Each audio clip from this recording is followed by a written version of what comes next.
All right, welcome back. That was quite an emotional conversation there, just to think about, being human and being just as regular people, some of the challenges other people face, and we take for granted how life, can just turn around all of a sudden, and things can just go downhill for you. But that's a good theater production for you to go and watch. All right.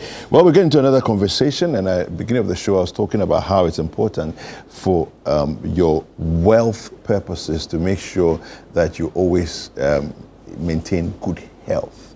And I've been joined in the studio. We're going to be talking about colorectal cancers and creating awareness for this. Professor Jonathan Dakubo, he's the CEO and founder of Wintuba Hospital and Coloproctology Center. He's an associate professor of surgery at the University of Ghana Medical School. Prof, you're welcome. Thank you. How are you doing? I'm doing good. All right. Now, let's just break a few things down. So the name of your hospital is Wintuba. Yeah, Wintuba. Wintuba. Yes. What does it mean? Wintuba is Dagari. Okay. Win is God, and Tuba is follows them or following them. Okay, so God is following them. Okay. Divine shepherd. Okay, divine shepherd. I like yes, that. God is shepherding us.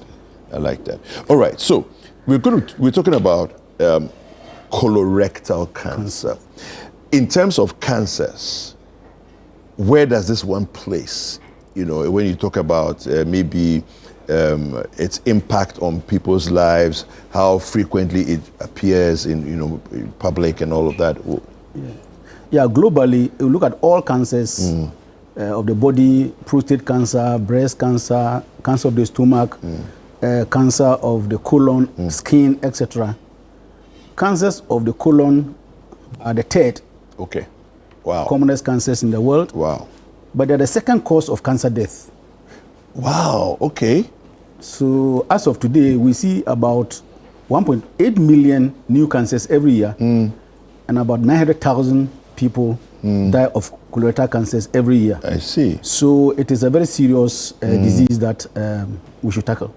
When you say colorectal, you're doing a combination of the colon and the rectum. Yes. Right? Okay. Yeah. So the gastrointestinal tract, that is the stomach and the intestine. Yes. So the intestine, we have two parts of it. The small intestine, which is mainly for digestion and absorption, and the large intestine, which is for formation of feces, storage of feces, and its expulsion from the body. Okay. So we have one part we call the colon, which is for forming the feces. Then we have another part of a large part called the rectum, which is the reservoir of feces before we expel it. Before it's expelled. Okay. Now, when we look at the prevalence in Ghana, what does that look like? Our incidence compared to the global picture is low. Okay. Elsewhere, the incidence about 50 per 100,000 population. Our incidence is still less than 4 per 100,000 population. Okay. Because we are naturally protected against the disease. In what way? Because of where we are located, the sunshine, the calcium in our body, our diet, which still has high fiber, our activity levels. We are not that obese. We have obese people. We are not that obese. Yeah.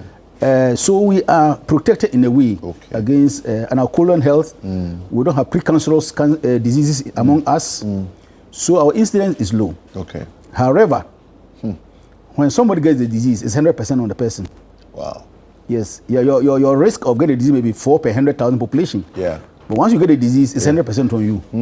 And every life matters. Yeah. So definitely, we are supposed to do something about it so that anybody or everybody is protected from getting the disease. And for those who get the disease, we should be able to save their lives. Now, you mentioned the fact that we are protected by having, for example, high fiber in the diet. What are some of the risk factors that predispose people to getting colorectal cancer? Oh, yeah. There are a couple of them. Okay. The first risk factor is the age. Anybody who is born, as you grow, your risk profile changes as you go on. So by age 45 years, your risk changes from low risk to average risk. Okay. So that is about age. And so you realize that the incidence of these cancers peak at in the 7th decade of life, 60 years to 70 years. The other risk factor basically is our diet. Okay. Which is very important. And that is what gives the difference between what pertains in the developed world and our world. Okay. The amount of fiber that we take. Okay. The next one is obesity.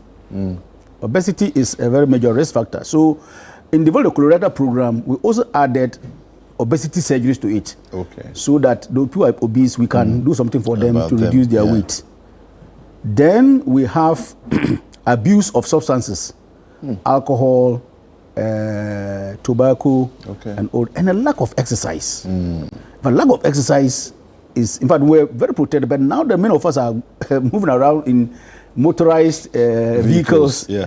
The risk is picking up. That is why we're seeing many more people having this disease. And it's advised that ideally, if you don't even exercise at all, when you go home, you should stop, get down on the bus, the station before your station, and at least do some exercise. So lack of exercise is also a risk factor. Is the medical fraternity in Ghana concerned about the appearance or the frequency of people getting prevalence of people getting colorectal cancer in Ghana? Yes, the medical fraternity is concerned, just that we lack the capacity some time ago. Okay. When I say we lack the capacity, that means that we didn't have anything at all. You see, today we've gone to a stage where high specialization is very important. High level specialization is very important, so that somebody takes an area and you super specialize in that area, so that when they call you, you act on reflex. Okay. You don't need to. So for some time now, colorectal cancers or colorectal disease were managed by the general surgeon. Okay. And this is a surgeon who does everything from head to toe. Yeah. Skin, the neck, the breast, the stomach, the liver, everything. So when that happens, no matter how brilliant or how smart you are, you'll be limited in going in depth into certain areas. By all means. So at the Kolebu Hospital in 2012, we decided that we should break down. Okay. People should take specialized areas and work on them. Okay. So we decided to take colorectal and develop it to the highest standard so that we can meet international standards. And that is where we have come from. Now, I have always believed in preventative care, as opposed to curative. What should people be doing? I mean, I like your focus on the diet part, but including that, what else should people also be doing to make sure that they keep away from this cancer and then maybe also other cancers? Yeah, thank you very much, because the question you're asking is referred to as primary prevention. Okay. Primary prevention. Primarily prevent the disease from occurring. And this is by screening. Okay. It's by screening. We have different methods of screening. Okay. Testing your stool for blood and doing a colonoscopy. So we have programs based on your risk profile that we can put you on. We cannot gather details here. But basically, recommend that once you are 45 years and above, every 3 to 5 years, you have at least a colonoscopy. Okay. Colonoscopy, we look at your bowel, we'll look at it. And if there are polyps, we'll take them out, prevent them from migrating to a cancer. If there are no polyps, we'll let you do the colonoscopy. What are polyps? Yes. In fact, colorectal cancer is a unique type of cancer. And if besides the fact that it is a third cancer in the world and the second cause of cancer death, it is the only cancer that starts with a lesion, which is not a cancer, referred to as a polyp, which when given 5 to 20 years time will develop into a cancer. I see. So it doesn't start straight as a cancer. Yeah. It starts as a polyp, which is not a cancer. Okay. But given 5 to 20 years time, it becomes a cancer. Okay. So that if we can get all the polyps and remove them, nobody will develop that cancer. You're okay. And that is why screening is very important for us. Okay.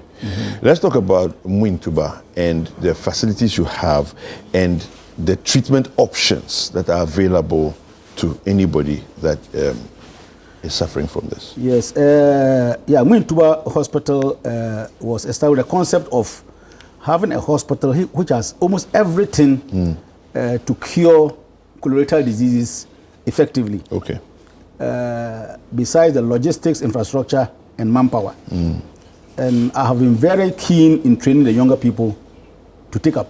Okay. And we've done very well so far. But in Tuba Hospital, yes, starting from diagnostic, we have colonoscopes, Okay. we have proctoscopes, we have rectoscope, and we have sigmoidoscopes. For the types of scopes, we don't have a problem. We go to the theater, we have, of course, well set up theater, anesthesia machines, which you can trust, Drager machines, which are very good.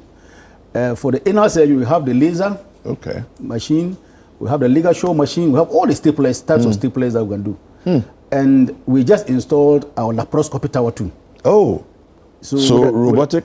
Not in laparoscopy, not robotic yet. No, not your robotic. Yeah, okay. laparoscopy, so that instead of making big cuts, Yes. now we're going to do keyhole surgery. Okay. So very soon, when we have got all the instruments in place, that is where we are going to go to, so that Ghanaians don't have to get a very big cut to remove the cancers of their large bowel. Yeah. So basically, that is where we are. Just explain for us in a few seconds why it's important, because I think people sometimes think that, laparoscopy is just fancy surgery, but the importance of minimal incisions.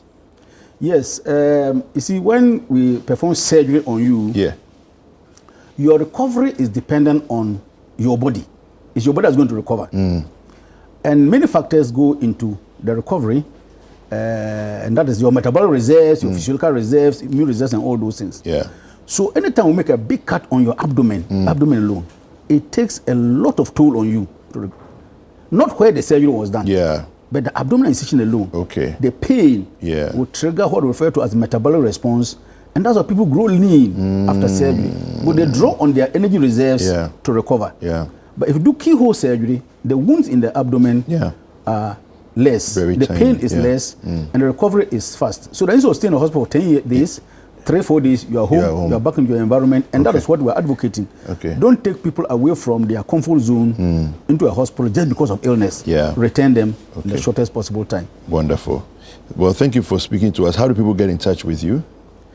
So our adverts are running, and you want to contact us, the number you should call is 0244 581 541. That is our main number. Will contact us, we'll direct you to the hospital, and we'll attend to you. Wonderful.